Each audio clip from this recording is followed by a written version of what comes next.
Bismillahirrahmanirrahim, assalamu alaikum wa rahmatullahi wa barakatuh. Bonjour à toutes et à tous. Il est de notoriété publique que le musulman ne mange pas de porc, que cela est interdit par l'islam.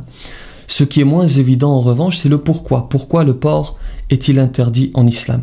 Mais avant de poursuivre, je tiens à préciser une chose. J'entends parfois dans la bouche de certains de nos coreligionnaires, voire dans la bouche de certains imams, ceci. Ah, ce verset, ce hadith, cette tradition prophétique même authentique n'entre pas dans mon esprit, mon cerveau ne l'accepte pas. Manière de dire, ce n'est pas logique. Et étant donné que mon cerveau humain ne l'accepte pas, alors cette parole, pourtant divine ou prophétique, alors cette parole est à remettre en cause. Alors question, est-ce que tout ce qui a été révélé est porteur de sagesse? Oui, bien sûr. Est-ce que l'humain est à chaque fois capable de trouver ses sagesses, voire d'en saisir les nuances? La réponse est non. En effet, le croyant doit être capable parfois de mettre de côté son ego et d'accepter qu'il ne lui est pas possible avec son cerveau humain de tout connaître, de tout comprendre. Aussi, ce n'est pas parce qu'une chose ne me paraît pas logique aujourd'hui qu'elle ne l'est pas en réalité. Je ne rejette pas un texte sous prétexte qu'il n'entre pas dans mon cerveau à l'instant T, parce que parfois il faut des années, voire des décennies pour comprendre une sagesse divine. Et pour couper l'herbe sous le pied à ceux qui diront « Et voilà, on doit suivre comme des moutons, on ne doit pas réfléchir », je réponds « Non, c'est vous qui avez simplifié mon exposé, pardon. Je me dois de toujours réfléchir. Mais même si je ne comprends pas tout, à partir du moment où je crois fermement qu'Allah est l'unique, que Muhammad, paix sur lui, est son messager et prophète, que le texte est sacré, alors je suis certain que ce que je trouve dans ce dernier est véridique. Quant à l'interprétation, elle n'est pas sacrée et elle change d'érudit en érudit, c'est pour cela qu'il y a autant de divergences. Pour la question qui nous occupe aujourd'hui, la sagesse est aisément compréhensible.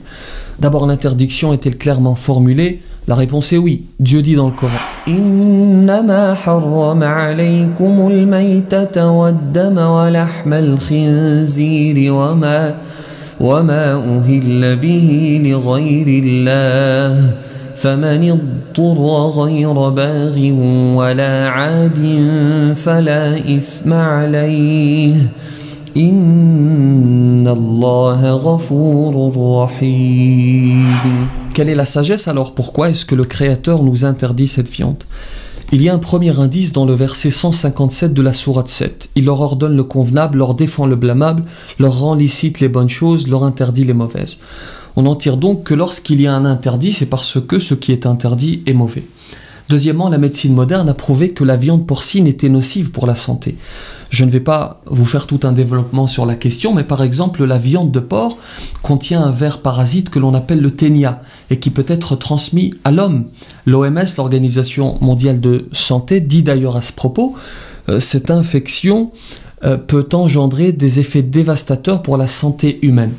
Certains expliquent par ailleurs que le risque d'infection est faible aujourd'hui, que ça a changé, mais rien n'est moins sûr, il suffit de chercher pour le constater.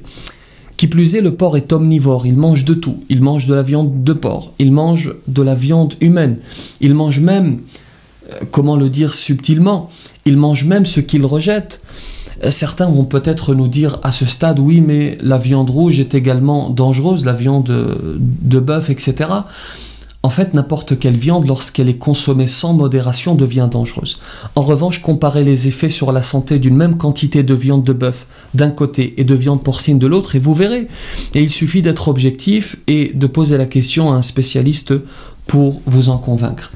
Le croyant accepte tout à fait de vivre avec quelques contraintes pour satisfaire le divin. C'est cette raison d'ailleurs qui le pousse à ne pas boire d'alcool, comme expliqué dans cette vidéo, ou à ne pas manger de porc, comme expliqué aujourd'hui.